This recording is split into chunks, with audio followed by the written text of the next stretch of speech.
Amen. Muli palapakan natin ang ating mga Panginoon.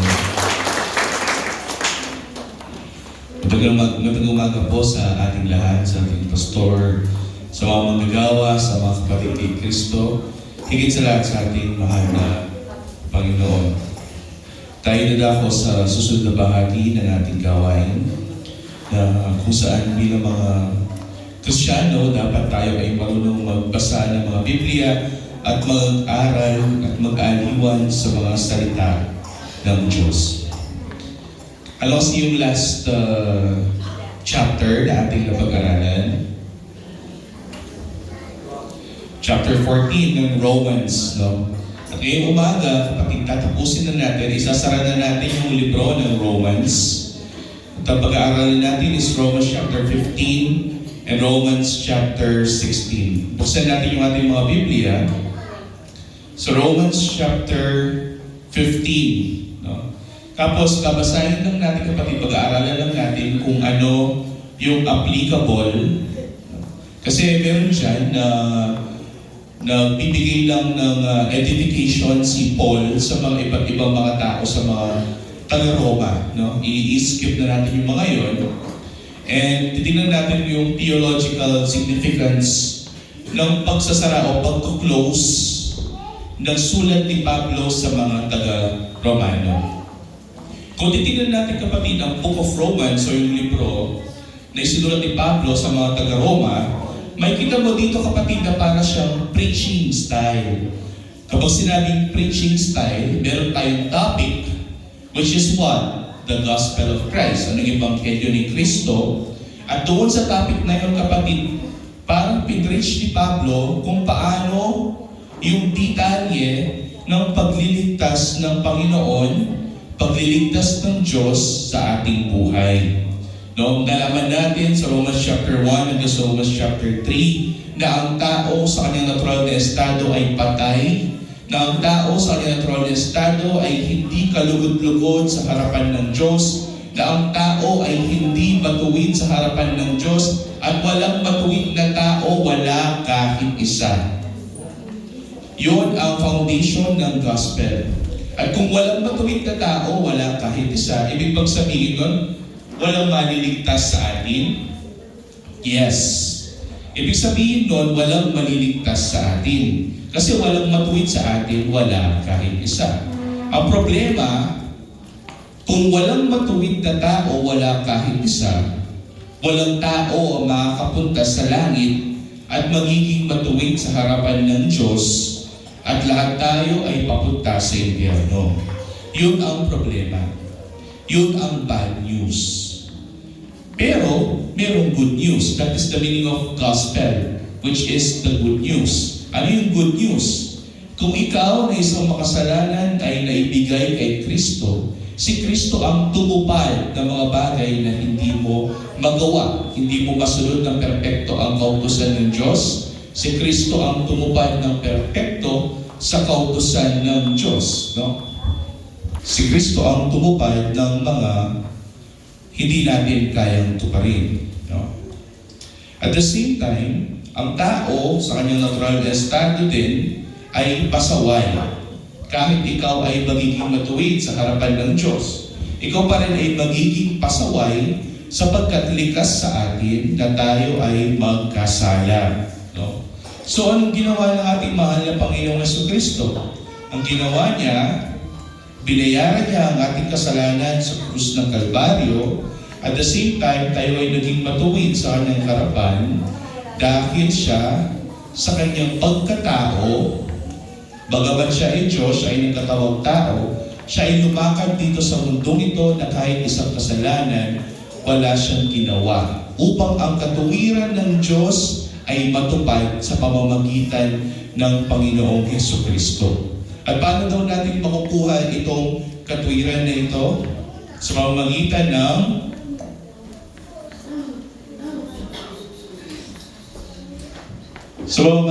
ng pananampalataya. Nag-recap lang tayo dito kapatid, okay?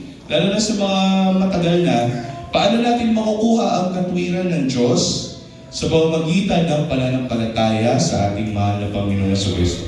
Gusto kong bago natin isara yung libro, maunawaan natin ng mabuti yung Ebanghelyo. Kasi nakakalungkot sa part ko at sa part ni Pastor na nagpe-preach tayo, pinag-aaralan natin yung Ebanghelyo pero hindi natin naiintindihan. I will be harsh sa inyong lahat dito, kapatid. Walang kwenta yung pagtayo namin dito sa pulpit at walang kwenta yung pagbubukas natin sa Biblia kung hindi naman natin naiintindihan yung mga salita ng Diyos. No? Mas mabuti pa na nasa bahay ka na lang. Kasi anong kwenta na nagpupunta tayo dito at pinag-aaralan natin yung mga salita ng Diyos pero hindi natin naiintindihan. Ngunit kung kayo ay nababagabag doon sa katotohanan na iyon na sa inyong pagkakabasa sa Biblia ay hindi nyo maintindihan, open naman po kami ni Pastor na lapitan upang amin pong ma-explain sa inyo kung anong Ebanghelyo ni Kristo. Kung bakit po ito nire-recap sa inyo, kasi ano sinabi ni Pablo, nalaman natin ang Ebanghelyo ni Kristo, ay nalaman natin ang Ebanghelyo ni Kristo, magmahalan tayo sa isa't isa. Kasi si Kristo, bagamat tayo makasalanan, minahal niya tayo. That is Romans chapter 5. Even though we were yet sinners, Christ died for us. No? At ano sabi ni Pablo? At yung application nun, kung minahal tayo ng ating Panginoon kahit tayo makasalanan, ganoon din na magbahalan din tayo sa isa't isa bilang katawan ni Kristo sapagkat yun yung ipalagita ng Panginoon sa atin. Amen. Napag-aralan natin yan sa Romans chapter 12, 13, and 14. At ano ba? Nalaman natin na ating mahal na Panginoon Kristo sa kanyang biyaya, iniligtas tayo kahit hindi tayo karapat-dapat, kinakabagan niya tayo. Bagamat tayo ay kinakabagan ng Diyos dahil tayo ay na kay Kristo, ang mga wala naman kay Kristo ay makakatanggap ng parusa. At kung sila ay makakatanggap ng parusa, ang Diyos ba ay unfair sa kanila? No. Sapagkat ang Diyos ay matuwid. At ang katuwiran ng Diyos ay mangyayari sa mga taong hindi matuwid. Thus, kakatulan ng Diyos yung mga taong wala kay Kristo. At yung mga taong na kay Kristo, makatanggap ba sila ng kahatulan? No. Because in Romans chapter 8, sabi ng ating kapatid na si Pablo, there is therefore now no condemnation for those who are in Christ Jesus. Wala nang kahatulan pa sa mga na kay Kristo Jesus. Yun yung maganda, kapatid. Yun yung Ebanghelyo. Na tayo na kay Kristo, hindi na tayo makatulad pa ng Diyos sa ating mga nagawang kasalanan. Sapagkat sa pamamagitan ng Panginoon, tayo ay nalinis at tayo ay nagkaroon ng katuwiran. At ito ay makukuha sa pamamagitan ng pananampalataya. Romans chapter 5, for by faith, you are justified. At itong ginawa ni Kristo na ito, kapag pinaniwalaan mo at pinagkatiwalaan mo, anong tawag dyan? Pananampalataya. Ulit-ulit tayo. Okay, kapag pinaniwalaan mo si Kristo, ang tawag dyan ay pananampalataya. At ang pananampalataya kay Kristo ay nagbubunga ng mabubuting mga gawa, sabi ni Pablo. At kung yung mga tao na kay Kristo, kailangan meron silang pagbabago ng pag-iisip. That is Romans chapter 12. Why? Kasi ang mga wala kay Kristo ay nakikiayon pa rin sa mundong ito. Ngunit ang mga na kay Kristo na kailangan magbago ang kanilang pag-iisip upang malaman nila kung ano yung kalugod-lugod at kaaya-aya na kalooban ng Diyos sa kanilang buhay. Amen. Kaya kahit nagkakasakit tayo, kahit nagkakaroon tayo ng problema, alam natin na hindi tayo mananatili sa estado na iyon. Amen po ba? Kasi alam natin ng ating Panginoong Jesucristo, ang ating Diyos, hindi naman niya tayo bababayaan. Paano kung nanatili ka sa estado na iyon? Paano kung nagkaroon ka ng karamdaman at hindi ka na pinagaling ng Diyos? Magagaling ka ba sa Kanya? Ang sabi ni Pablo, Romans chapter 12, hindi. Sapagkat nalaman natin sa Romans chapter 9, kung ano man yung nangyayari sa ating buhay, ito ay itinakda at itinalaga ng Diyos.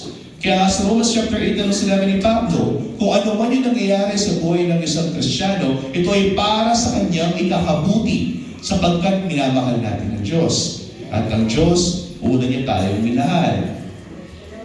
Amen? At ngayon, kung nanintindihan na natin ito, sinabi ni Pablo, kailangan magbago tayo ng pag-iisip. By the renewing of your mind, that's Romans chapter 12. malaman natin kung ano yung kalooban ng Diyos sa buhay natin. Nagkasakit ka, sumaba yung loob mo sa Diyos, magsisi ka. Sapagkat hindi ibibigay sa iyo ng Diyos yung problema na yan, yung karamdaman na yan, yung pagsubok na yan, na wala siyang layunin para sa iyo. Amen. Ang layunin ng Diyos sa bawat mananampalataya kay Kristo, sila ba ay yumaman? Sila ba ay guminhawa ang buhay? Sila ba ay magkaroon ng marangyang buhay? No! Ang layunin ng Diyos sa bawat sumasampalataya kay Kristo ay sila yung magkaroon ng ano? Bagong buhay na lumalakad sa matuwid na kalooban ng Diyos sa mamagitan ng pananampalataya na biyaya ng Diyos sa kanyang buhay. Pinag-aralan natin ito sa Ephesians chapter 1 na kung ikaw ay na kay Kristo, makatanggap ka ng bawat pagpapalang ano? Espiritual. Hindi pagpapalang pera. Hindi pagpapalang physical. Kundi yung mga na kay Kristo ay mananatili sa pagpapalang espiritual. Kaya that's Ephesians chapter 1. Kaya sa Ephesians chapter 5, ano sinabi ni Pablo? Paano daw natin malalaman yung mga totoong na kay Kristo? Meron silang bunga ng Espiritu. Okay? Ibig sabihin, dahil sila ay pinagpala sa kanilang espiritual na buhay, meron silang bunga sa kanilang espiritual na buhay. At ngayon, kapatid, ito sinasabi ni Pablo sa Romans chapter 15. Basahin natin kapatid sapagkat si Pablo ay magwawakas na dito. Babasahin ko verse by verse, tapos i-explain ko na lang po sa atin upang maintindihan natin. Romans chapter 15 verse 1.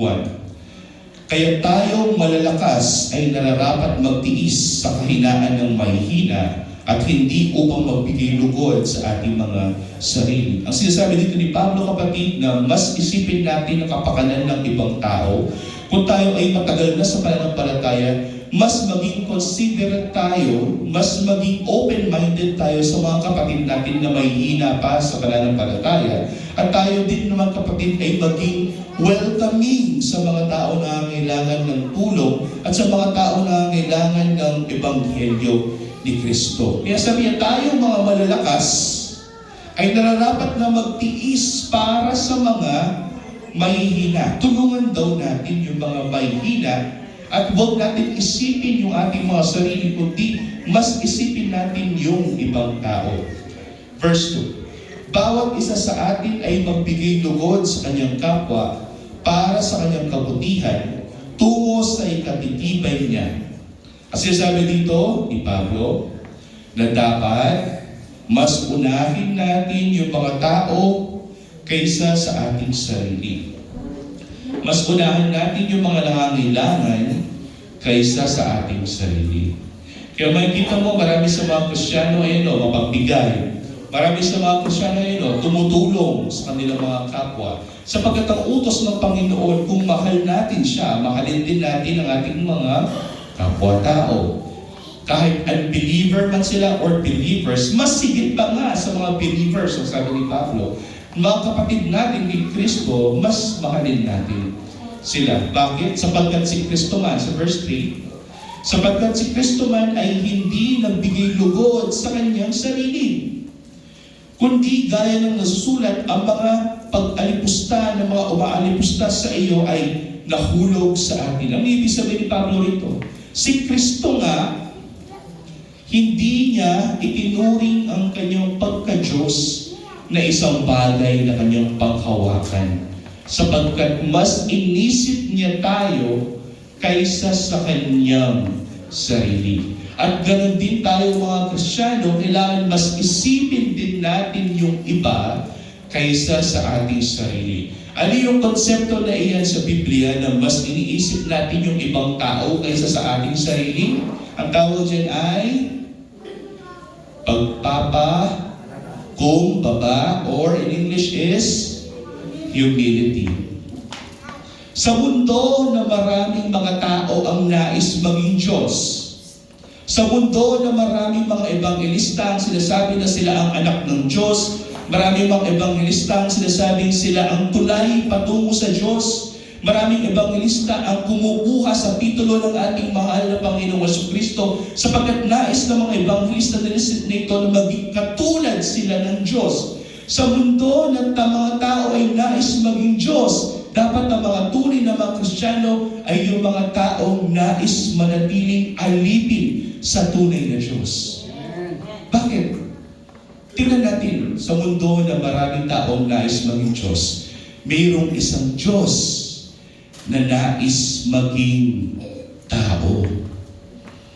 Sinabi ni Pablo yan sa Philippians chapter 2. Basahin natin, kapatid, kung bubuksan ni Sister Sis, sa Philippians chapter 2, verse 5. Sabi dito ni Pablo, kapatid, magkaroon kayo sa inyo ng ganitong pag-iisip na kay Kristus Jesus din naman, na siya, bagamat nasa anyo ng Diyos, ay hindi niya itinuring na isang bagay na dapat panghawakan ang pagiging kapantay ng Diyos. May kita mo dito, that is mirroring what? John chapter 1. Na bagamat ang logos o ang salita ay Diyos, hindi niya ito itinuring na isang bagay na kanyang panghawakan. The Son chose to be man. Ang Diyos ay pinili niyang maging tao. Bakit?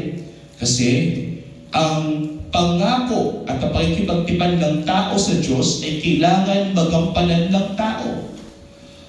Walang taong makatupad sa pakikipagtipan sa Diyos kasi nga lahat nga tayo ay makasalanan. So anong ginawa ng Diyos? Ating mahal na Panginoong Jesucristo, the eternal Son, became man for us. Ang salita, sa simula, ang salita, si Jesus yan. At ang salita ay kasama ng Diyos, yun yung kapantay ng Diyos. At ang salita ay Diyos. Bagamat nasa anyo siya ng Diyos, ang sabi ni Pablo, hindi niya ito itinuring na isang bagay na kanyang panghawakan. Amen. Balik tayo sa Romans chapter 15, verse 3. Sabi ni Pablo rito, sapagkat si Kristo man ay hindi nagbigay lugod sa kanyang sarili. Hindi niya inisip ang kanyang sarili. Hinubad niya ang kanyang pagka-Diyos, nag-anyong tao siya, upang gawin yung mga bagay na hindi natin kayang gawin.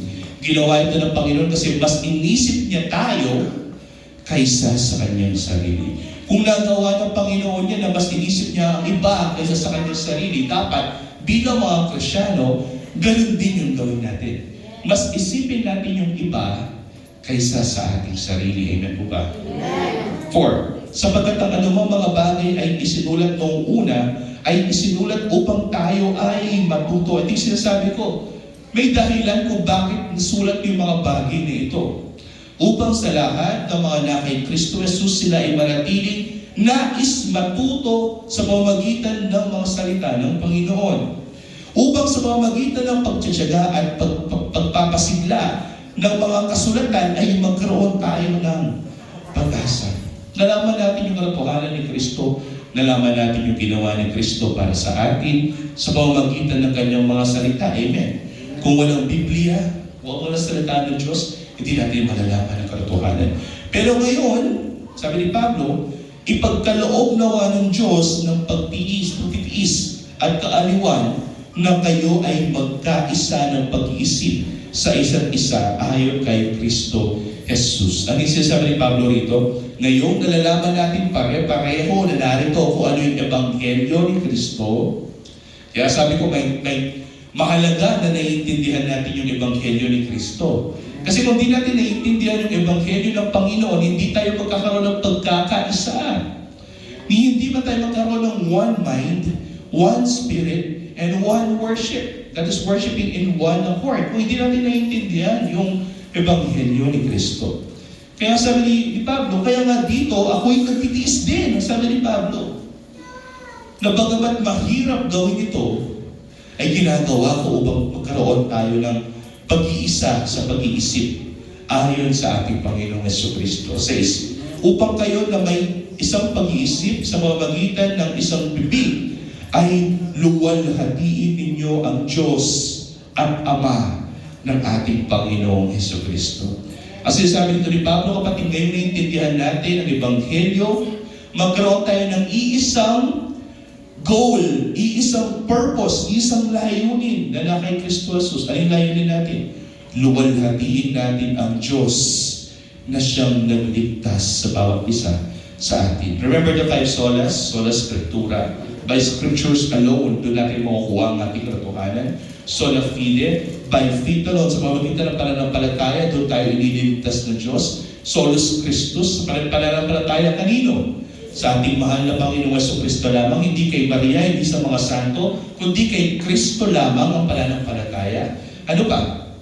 Sola Gratia, na sa pamamagitan ng biyaya na naman natin ng katotohanan na ito, bagamat hindi tayo karapat-dapat, ibinahagi ng Diyos ang katotohanan na ito sa atin at tayo lahat ay naniwala sapagkat binuhay lahat tayo muli ng Diyos sa pamamagitan ng kanyang biyaya. At ano yung purpose kung bakit ginawa ito ng Diyos sa buhay natin? Soli Deo Gloria, para sa kanyang ikakaluwalhati lamang. Kaya dapat maging careful tayo dito sa ating gawain na huwag nating luwalhatiin si pastor, luwalhatiin yung mga manggagawa, luwalhatiin ng tao, kundi ang kaluwalhatian ay tanging sa Diyos lamang. Kung magpapatotoo ka dito, kung magte-testimonya ka dito, kung magpapasalamat ka dito, huwag tayo magpasalamat kay pastor, kundi magpasalamat tayo at luwalhatiin, purihin natin ang Diyos lamang. Bakit ka ba tinulungan ni pastor at the first place? Kasi ginamit siya ng Diyos. Kaya nga itong mga bagay nito, kapatid, ay mahalaga dahil naiintindihan natin yung Ebanghelyo. Kung hindi mo naiintindihan ng Ebanghelyo, walang kahulugan at walang kapuluhan yung pinag-aaralan natin. Kaya sabi ko, dapat kung mag-i-start tayo ng Bible study, let us all focus on the gospel. Kanina, nagsasabari ako ng gospel. Kanina, nagda-knowledge check po tayo. Kailangan naiintindihan natin ang Ebanghelyo ni Kristo. Kaya nga, pag natatanong ako, minsan, nakakalimutan natin yung sagot. Although alam niyo, baka nahihiya lang kayo na sumagot. Pero tandaan, ang Ebanghelyo ay mahalaga. Sapagkat ang Ebanghelyo ang kapangyarihan ng Diyos upang magligtas ng kaluluwa ng tao. That is Romans chapter 1. Sabi ni Pablo, hindi yung kinakahiyan ng Ebanghelyo ni Kristo sapagkat ito ang kapangyarihan ng Diyos upang magligtas ng tao. 6. Kaya tanggapin ninyo ang isa't isa gaya naman ni Kristo na tinanggap kayo sa ikakalwalhati ng Diyos. Ano yung makikita natin dito? Lahat, ang endgame is all for the glory of God. Tinanggap natin ang isang tao mayroong ketong. It is all for the glory of God. Tinanggap natin ang isang taong hiwalay sa asawa. Is all for the glory of God. Tinanggap natin ang taong dating mamamatay tao, dating rapist, dating magnanakaw, makasalanan sa lipunan. It is all for the glory of God. Bakit? Kasi pag nakakilala ang tao na yan kay Kristo at naintindihan niya ang Ebanghelyo, sinong luluwalhatiin ng tao na ito? Si Kristo, ang Diyos na siya nagligtas sa kanya. Bagamat siya'y makasalanan, pinili pa rin siya ng Diyos para sa kaligtasan. At ito yung nais kong maintindihan natin. Iba't iba tayo ng mga estado sa buhay. May mayaman, may mahirap, mayroong pinag-aralan, walang pinag-aralan, mayroong katungkulan o walang katungkulan, may trabaho, walang trabaho, may asawa, walang asawa, may anak, walang anak. Lahat tayo, kahit anuman yung nangyayari sa ating buwan, ay pantay-pantay sa harapan ng Panginoon sapagkat tayo lahat ay alipin ni Kristo. Kaya sabi ni Pablo, kung tayo lahat ay alipin ng katawan ni Kristo, tayo magmahalan sa isa't isa. Kahit meron tayo mga differences o pagkakaiba ng paniniwala, kung paniniwala naman na ito ay walang kinalaman sa Ebanghelyo ni Kristo, then let us agree to disagree. Ano ibig sabihin nun? Tayo ay magkaroon ng kasunduan na mayroon talaga mga bagay na hindi natin kayang pagkasunduan.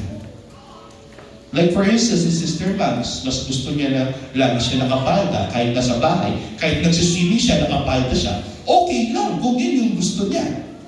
At hindi ko ipipilit na sabihin sa kanya na paminsan-minsan naman, try mo naman magpantalon. No. Kung yun yung paniniwala niya, hayaan natin siya. As long as tayo ay iisa sa ating pagkakaintindi sa Ebanghelyo ni Kristo. Sapagkat kung naiintindihan natin ang Ebanghelyo ni Kristo, doon natin siya tunay na naluluwalhati. Ano yung kasalanan kasi?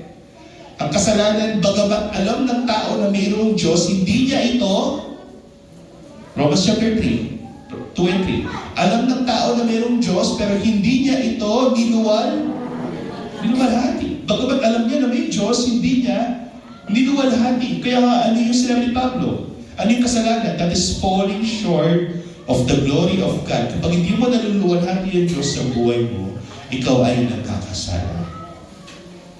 Kaya sabi ni Pablo rito, kung tayo ay na kay Kristo, ang end game ng lahat, dapat ang Diyos ay naluluwalhati. 8. Sapagkat sinabi ko na si Kristo ay naging lingkod sa pagtutuli upang ipakita ang katotohanan ng Diyos upang kanya mapagtibay ang mga pangako sa mga ninuno. Ano yung sabi nito? Si Kristo nga, siya ay pinanganak na Hudyo, bagamat hindi naman niya kailangan matuli. Kasi ang pagtutuli, kapatid, noong unang panahon is pang-ianib sa mga pangingipagtipan ng Diyos. Siya yung anak ng Diyos, bakit siya makikipagtipan?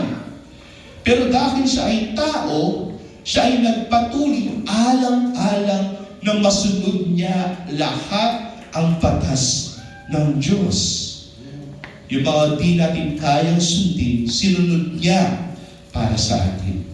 At saka nung unang panahon, kapatid, na sinabi sa mga propeta na ang darating na tagapagligtas ay isang Hudyo. At kung ikaw ay Hudyo, kailangan ikaw ay tuli. Diba? Ano yung pinagkaiba lang sa Hudyo sa Hentil? Ang Hudyo ay tinuli, ngunit ang Hentil ay hindi. Kaya dito, sabi ni Pablo sa Romans sa susunod na verse, sabi niya, sinikosan niya dito yung mga Romano. Sino yung mga Romano? Mga Hentil. Hindi sila mga Hudyo, hindi sila tinuli. Sila yung mga Hentil. Sabi niya dito, at upang ang mga Hentil ay lumuwalhati din sa Diyos. Upang hindi na natin kailangan pang magpatuli upang maluwalhati natin ng Diyos sapagkat nagawa na ni Kristo yan para sa atin. Yung sinabi ni Pablo sa Galatians. Sabi sa mga taga-Galatia, kung naniniwala kayo na kailangan pa rin kayong matuli sa ritual na yan upang kayo ipapakay Kristo, hindi nyo naiintindihan yung Ebanghelyo. Sapagkat si Kristo ay namatay para sa lahat. Mapahindil o hindi, mga Hudyo o mga Griego, sabi niya, ang kamatayan ni Kristo ay para sa lahat. At hindi mo na kailangan pa magpatuloy upang makuha mo ang kanyang katwiran. Ang kailangan mo lang gawin ay maniwala at magtiwala ka sa kanyang Ebanghelyo. Ano yung paniniwala at pagtitiwala sa Ebanghelyo ni Kristo kahit hindi mo siya nakita, kahit hindi mo siya naramdaman sa mundo ito? Pananampalataya. Ang pananampalataya, kapatid, ay paniniwala at pagtitiwala sa mga bagay na hindi natin nakita. Kaya mag-jump na tayo ngayon sa verse 13.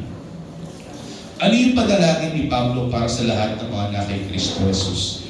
Sabi niya, puspusin nawa kayo ng Diyos ng pag-asa, ng buong kagalakan at kapayapaan sa pananampalataya upang kayo'y sumagana sa pag-asa sa pamamagitan ng kapangyarihan ng Espiritu Santo. Makikita mo dito kanina para sa kakalwalhati ng Diyos Ama sa langit. At magagawa natin ito sa pamamagitan ng kapangyarihan ng Espiritu Santo na ipinangako ng ating mahal na Panginoong Jesucristo sa lahat ng mga sumasampalataya sa Kanya. Amen? So makikita natin dito yung pattern. What is the pattern? Yung mga anak kay Kristo Jesus, magkakaroon sila ng Espiritu Santo ng Diyos na siyang gagabay sa kanila kung anong gagawin nilang tama o mali. Kaya nga sabi ko, nung last Sunday, meron tayong kanya-kanyang personal convictions. Amen. Kasabihin ng Holy Spirit sa iyo na magpalda ka, okay lang. Kasabihin ng Holy Spirit sa iyo na magpantalon ka, okay lang. As long as sasabihin ng Spirit sa iyo na hindi siya kahalay-halay, gawin mo. At huwag nating hatulan yung ating mga kapatid sa kanilang personal convictions. Di natin alam kung ano yung sinasabi ng Holy Spirit sa kanila. Yun ang sinasabi ni Pablo. Kaya kung hindi tayo nagkakasundo sa mga maliliit na bagay, let us just agree to disagree. Kaysa magkaroon ng division sa church. Amen? Nagkaroon dati ng division, di ba? Dati, nakwento ko sa inyo, na mayroong mga tao na naniniwala na tapos na yung 1,000 years tribulation. Pero naman mga tao na naniniwala na papunta pa lamang yung 1,000 years tribulation, may mga pre-trib, may mga post-trib, mayroong mga post-millennial, pre-millennial.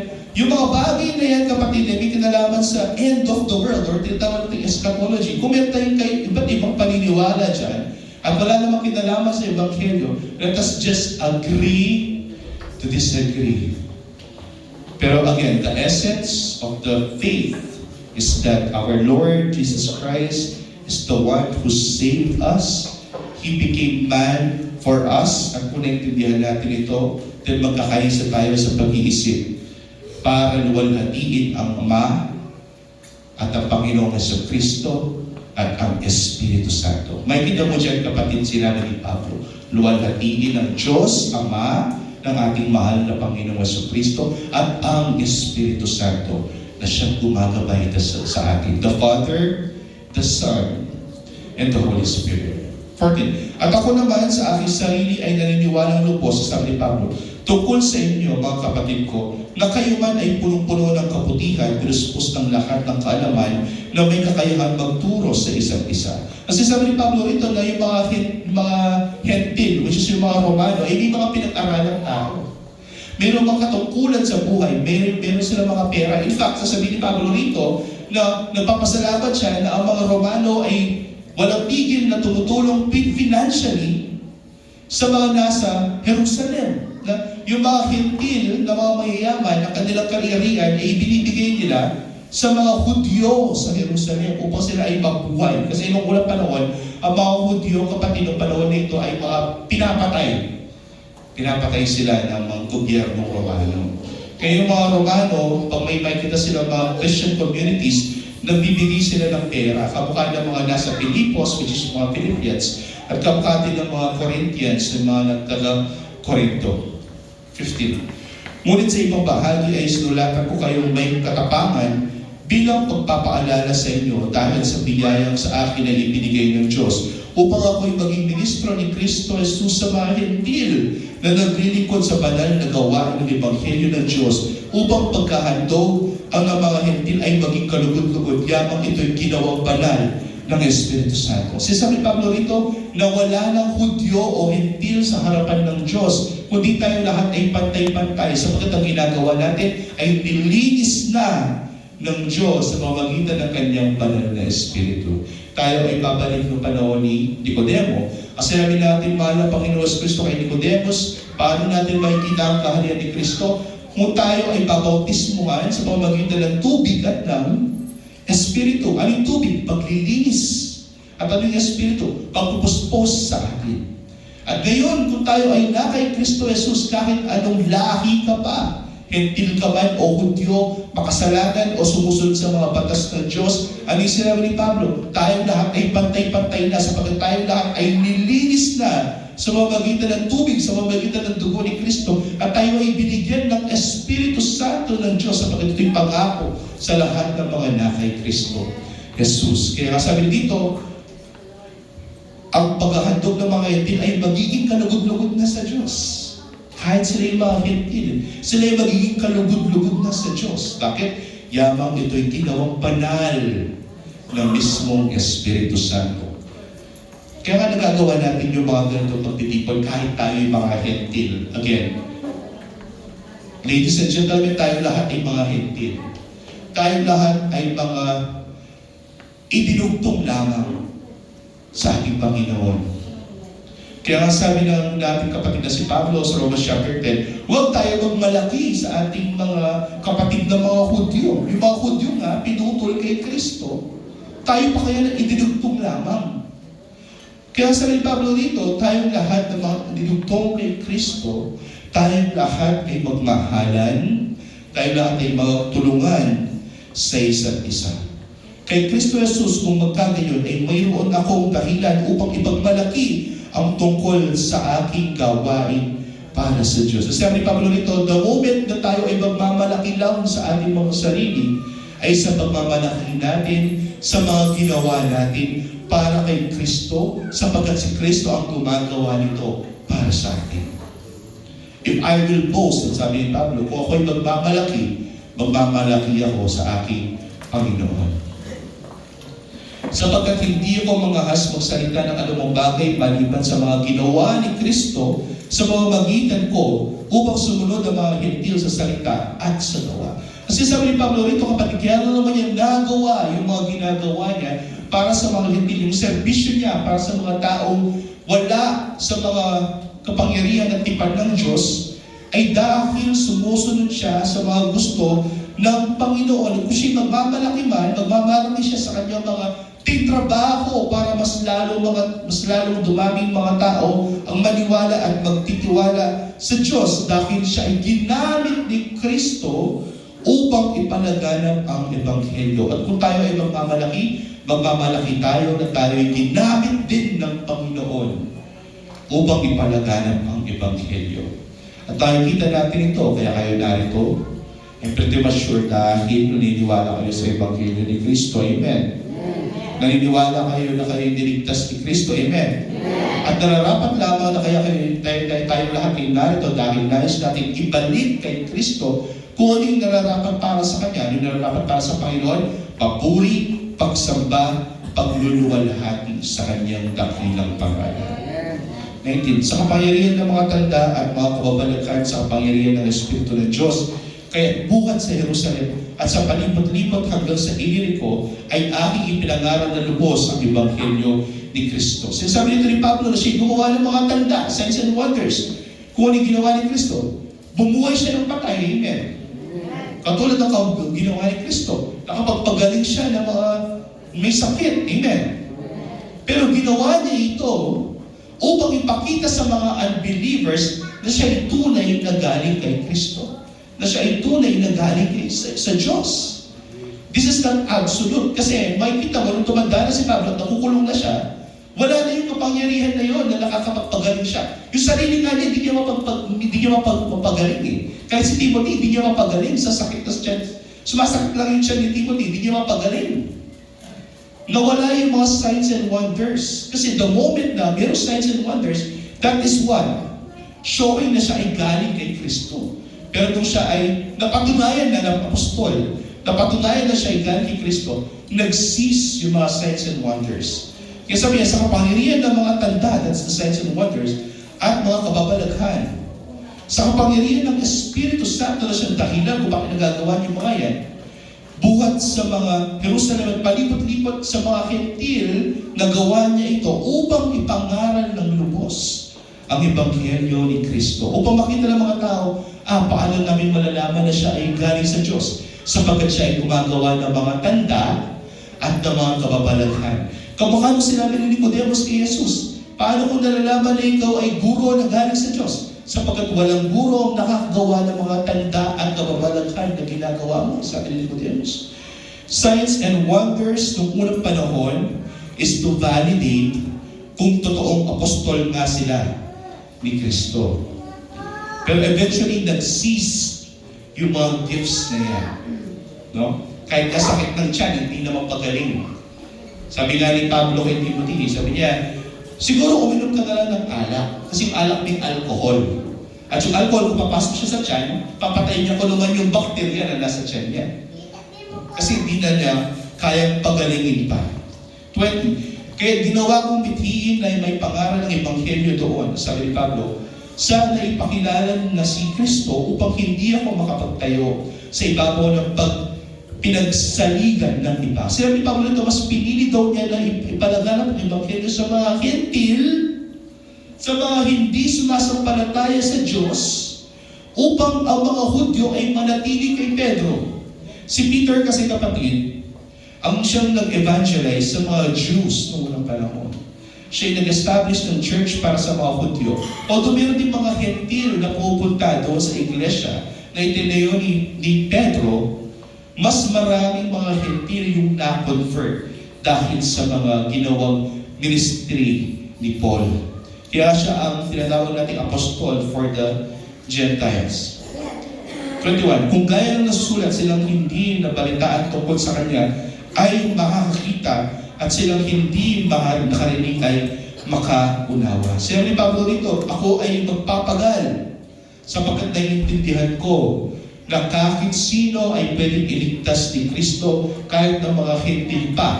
Pipiliin ko na yung mga Hentil, pipiliin ko na yung mga makasalanan upang sila ay makapasok sa kaharian ng Diyos. At glory to God. Mga Hudyo, o mapag-Griego, sila ay naniwala sa Diyos. Nagkaroon ng spiritual revival noong unang panahon. Marami yung naniwala kay Kristo kahit sila yung mga Hintil. In fact, yung mga Romano kapatid ay mga Hintil. At marami sa kanila ang naniwala kay Kristo. Isa sa mga pinakamalaking communities, Christian communities noong panahon ay nasa mga Roma. At mostly sila yung mga babae. In fact, kaya mapag-alaga sila. Kung, just a fruit of thought. Noong unang panahon kapatid, bago na-convert na-convert yung isang Roman emperor, ang mga Christian communities noong unang panahon, predominantly mas marami yung mga babae. Bakit? Kasi noong unang panahon, paniniwala nila kapag ikaw ay Romano at meron kang anak na babae, hindi siya karapat-dapat. So, ginagawa nila, kapag tumanda na ng konti yung bata, binibenta na siya into slavery o pinapalayas na sa kanilang bahay. Kasi ang babae mo ng panahon, wala siyang kalaga. Dapat lalaki lagi yung anak. Kasi siya yung magdadala ng lahi.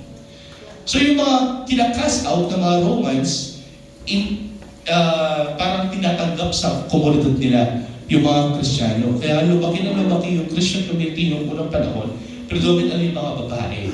At yung mga babae na yan, kapatid, whether you like it or not, sila yung ginamit ng Diyos upang ipalaganap ang Ebanghelyo.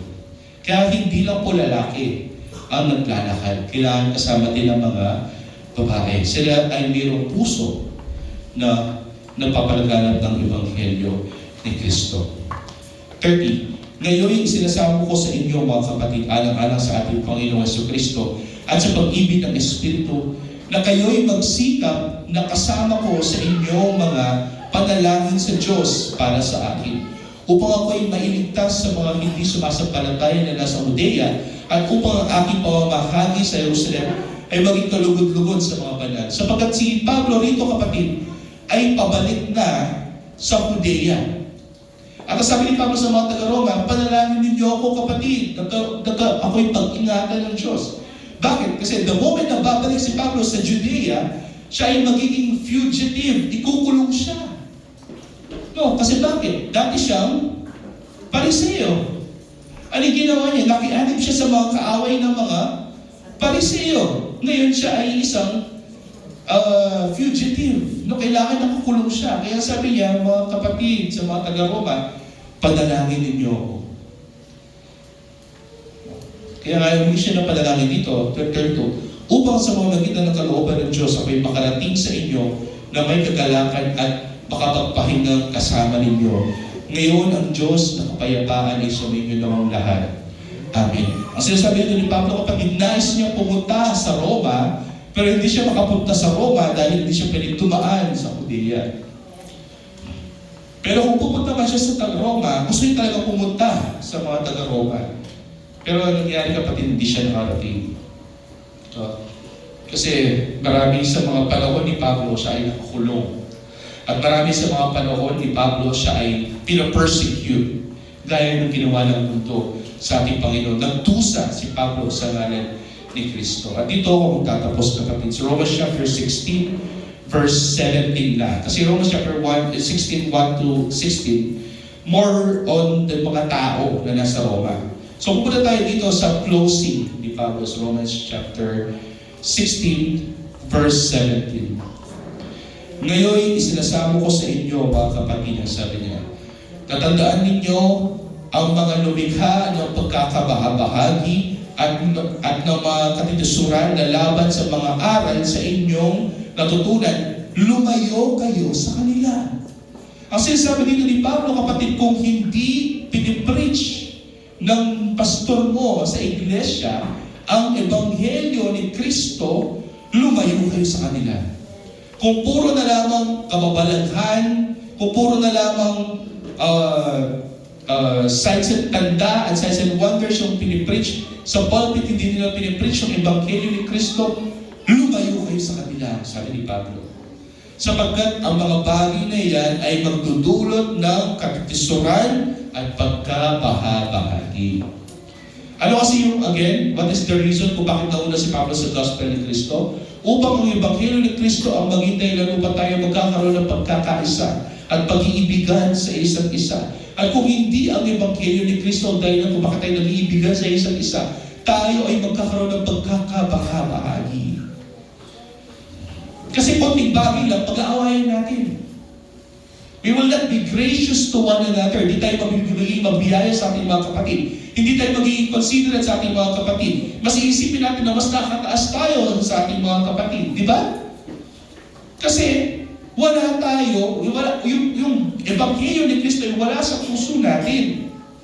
Pero kung yung Ebanghelyo ni Kristo ay nasa puso natin, the moment na nagkamali ang kapatid, papatawarin natin siya. Sapagkat si Kristo, bagamat tayo mga makasalanan, siya'y namatay para sa atin. Pinatawad niya tayo. Kung nagawa ng Panginoon, dapat gagawin din natin sa ating buhay. Ito yung sinasabi ni Pablo. Kaya kung iglesia ay walang Ebanghelyo ni Kristo, lumayo kayo doon. Kasi hindi yun nakaligtas. Sapagkat ito, ang Ebanghelyo ni Kristo, ang kapangyarihan ng Diyos upang magligtas ng tao. Imagine, matatapos na lamang yung sulat ni Pablo. Pero ang sabi niya, kapatid, kung meron kayo, nung ati kayong atopan na tao, na mag-preach, na ali Ebanghelyo ng Kristo, moko kayo na. Umalis kayo, layuan ninyo. Sapagkat ito'y hindi magiging mabuti para sa inyong kaluluwa. Aling ginawa namin ni Pastor, aling ginawa namin ng aming pamilya. No? Bagamat kami pamilya lamang ng 4 na magkakapatid, at yung si Papa at si Mama, naisip namin na magtayo ng iglesia. Amen. Naisip namin na magtayo ng iglesia ni Kristo dahil sa aming puso, there is a need, meron pangangailangan na ibahagi namin ang tunay na Ebanghelyo ni Kristo sapagkat ito ang kinomisyon ng Panginoon na ating gawin sa ating buhay. At kung hindi natin nagagawa ito sa ating buhay, then may problema.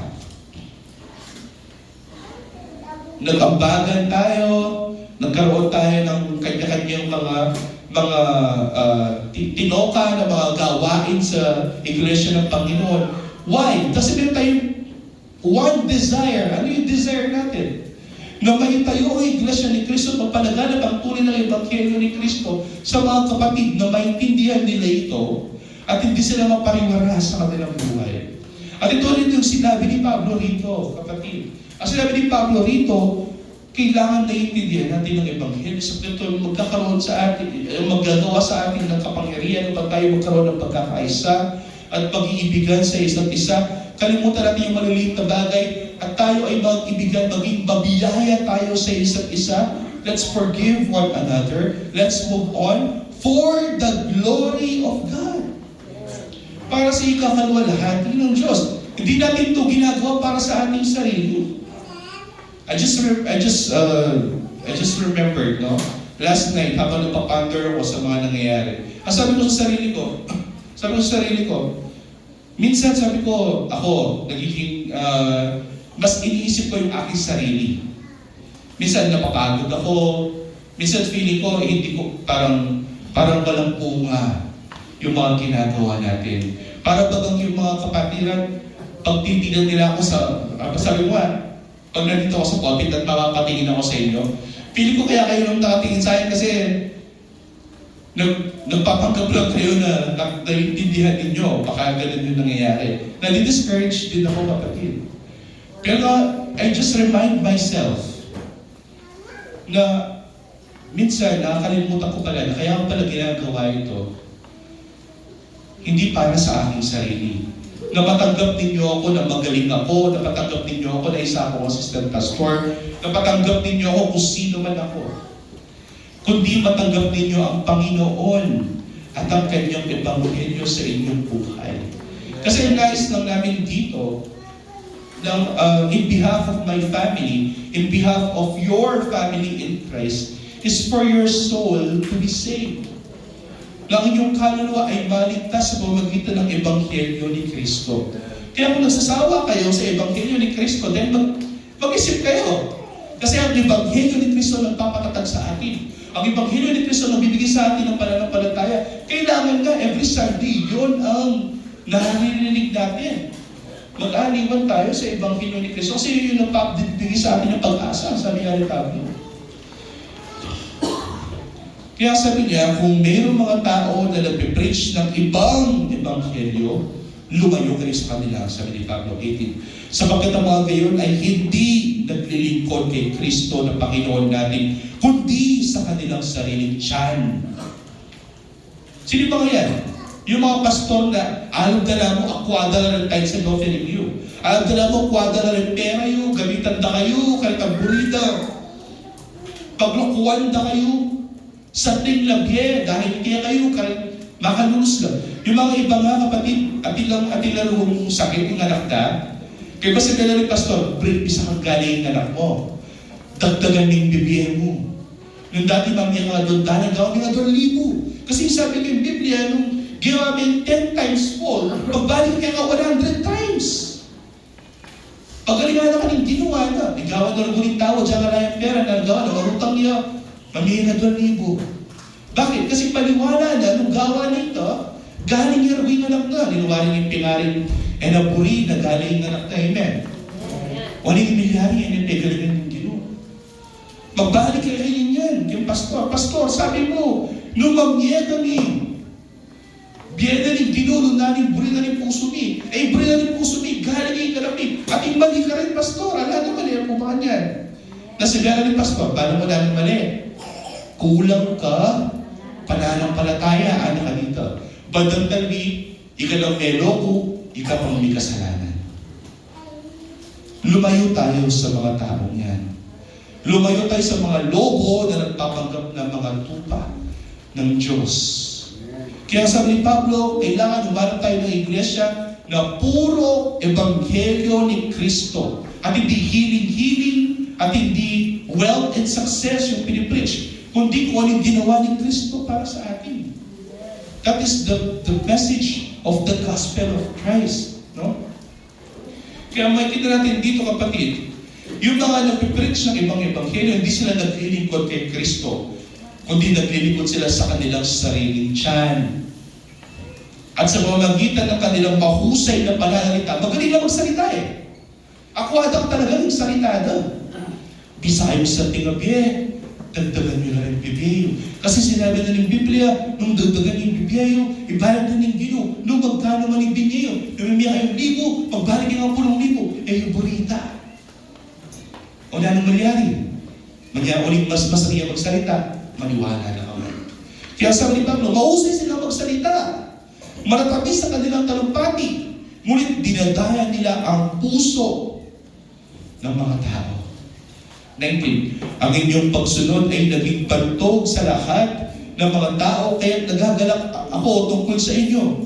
Ngunit nais kong kayo'y maging marurunong sa kabutihan at walang sala tungkol sa kasamaan. Malalaman natin ang tunay na pagsunod kay Kristo kung makikita mo na siya'y mayroon ng puso para gawin kung ano yung mabuti sa harapan ng Panginoon at umiwas sa kasalanan na siyang nagdudulot ng kamatayan sa tao. Kasi sabi ni Pablo, kung gagawin natin ito, huwag kayong mag-alala, sabi ni Pablo. Ano yung pangako ng Diyos sa 20? Ito yung magbibigay sa atin ng comfort ngayon. At si Satanas, na siyang kalaban nating lahat, ay dudurugin ng Diyos ng kapayapaan sa madaling panahon sa ilalim ng inyong mga paa. Ang biyaya nawa ng Panginoon sa Kristo ay sumayin niyo. Darating na, malapit na yan, kapatid. Makikita natin, mawitness natin in our own eyes na dudurugin ng Diyos si Satanas. At makikita natin na nasa ilalim siya ng ating mga paanan. At ito'y gagawin ng Diyos, malapit na. Kaya sa 25, at ngayon, sabi ni Pablo sa kanyang pagtatapos, sa Diyos na may kapangyarihang magpatibay sa inyo ayon sa aking ebanghelyo at sa pangangaral ni Jesucristo, ayon sa pahayag ng hiwaga ng inilihim na napakahabang panahon. Subalit halahayag sa inyo ngayon at sa pamamagitan ng kasulatan ng mga propeta ay ipinakilala sa lahat ng mga bansa tungo sa pagsunod sa pananampalataya ayon sa utos ng Diyos na walang hanggan, sa iisang Diyos na marunong sa pamamagitan ni Jesucristo sumakanya ang kaluwalhatian magpakailanman. Makikita mo dyan, sabi niya, sa Diyos na mayroong kakayahang magpatibay sa atin. Ang pinagkaiba natin sa ibang iglesia, ang pinagkaiba natin sa ibang paniniwalang Kristiyano, ay mayroong mga tao na naniniwala na ang biyaya ng Diyos ay natatapos sa conversion. At yung gagawin mo, lahat is from your own human efforts. Kaya naniniwala sila by faith, which is grace, plus works, upang sila ay maligtas. What is works? It is what? A fruit of the flesh of man. Pero ano yung sinabi ni Pablo rito? Sa Diyos na mayroong kakayahang magpatibay. Ang paniwala natin dito, kapatid, ang biyaya ng Diyos ay hindi natatapos sa ating conversion, sa pagbubuhay muli ng Diyos. Ang biyaya niya ay mananatiling matatag hanggang sa tayo ay makapiling muli ng Panginoon. That is all sustaining grace. Sasabi nga ng Hebrews, kung ano yung sinimulan ni Kristo, kanya itong tatapusin. He is the author and the finisher of our faith. Sa Revelation, He is the Alpha, at hindi yung start doon. He is also the Omega. What does it mean? The beginning and the end. Kung sinimulan ni Kristo na niligtas niya tayo sa pamamagitan ng kanyang biyaya, it is the same grace, the same biyaya na kanya tayo pagpapatibay, pagtitiis hanggang sa pagkakita. At kung naiintindihan natin ito, sa bawat gawa natin, sa bawat mabubuting gawa natin para sa ating Panginoon, sino yung naluluwalhati? Ang Diyos. Kasi kaya pala nagagawa ko ito, kaya pala ako tumatayo dito kahit mahihain akong tao, ay dahil ang biyaya ng Diyos ay nananatili sa akin, ang nagpapatatag sa akin, nagbibigay sa akin ng lakas. Sapagkat nais ng Diyos na makita ng mga tao sa pamamagitan ko ang kanyang kaluwalhatian, ang kanyang pag-ibig at ang kanyang kahabaghan sa bawat isa sa atin. Ang sabi ni Brother Pim last Sunday, paano daw natin malalaman ng mga tunay na kay Kristo? Makikita mo sa kanilang pag-ibig sa isa't isa. Kaya ba natin ibigin yung ating mga kaaway, yung mga hindi natin nakasundo? No. Pero dahil sa biyaya ng Diyos, magagawa natin yun. At yun yung dahilan kung bakit tayo ay nandito. Magkaroon tayo ng one mindset, magkaroon tayo ng isang pagkakaintindi sa Ebanghelyo. Hindi sapat na naiintindihan lang natin siya, isang puso natin siya. Upang kung ano man ang ginawa ng Panginoon para sa atin, ay magawa natin sa ating mga kapwa. Kaya sabi ko kanina, Romans is structured like a preaching. Na-start siya sa idea, sa theory, pinatunayan, and then application. So hindi tayo natatapos na sa alam natin kung anong Ebanghelyo. Kailangan meron siyang bunga sa ating buhay. At ano yung bunga na yun? Pagmahalan sa isa't isa, tulad ng pagmamahal ng Diyos sa atin. Amen. Mabiyaya sa isa't isa, tulad ng biyaya ng Diyos sa bawat isa sa atin. At kung yan ang ginagawa natin, hindi na tayo magkakaroon pa ng pagkabahagi sa church na ito. Konting disagreement lang, we should agree to disagree. Ayaw mo lang na may hikaw ka, tapos gusto mo sa kapatid may hikaw siya, edi hayaan natin. Kasi malaya na tayo kay Kristo. Kung ginagawa natin ito para sa kakaluwalhati ng Panginoon, go! Amen? As long as hindi mo pinupuri at niluluwalhati ang iyong sarili. It's all about the intentions of the heart. And I pray na bawat isa na narito, your intention, kung bakit kayo narito, is to worship and to glorify God. Not to please pastor, to please us, but to please God. All for the glory of God. Sa pagtatapos ng ating mga pag-aaralan sa Book of Romans, tayo madalangin. Ama, maraming salamat at pinaglubayan mo kami sa aming pag-aaral sa libro ng mga taga-Roma na isinulat ng aming kapatid na si Pablo. Maraming salamat, Panginoon, at naipabahagi, naihayag mo sa bawat isa na narito ang iyong tunay na ebanghelyo. Nahayag mo, mahal na Panginoon, ang iyong tunay na intensyon, ang iyong layunin sa bawat isa sa amin. At ngayon naiintindihan namin, mahal na Panginoon, na wala pala kami ginawa, kundi kami magkasala lamang sa iyong harapan. Ngunit dahil sa iyong dakilang pag-ibig at kahabagan sa bawat isa na narito, ang iyong biyaya ay naibuhos sa bawat isa na narito. At ngayon nakatanggap kami ng biyaya na kami sumasampalataya sa tanging Panginoon namin at nag-iisa na si Jesucristo.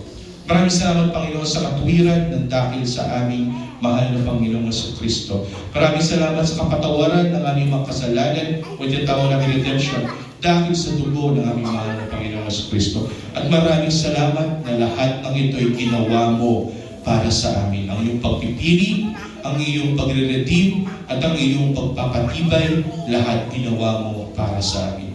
Ang biyayang ito, mahal na Panginoon, ay patuloy namin itong luluwalhatiin hanggang sa aming huling hininga. Lahat ay nagsabing amen.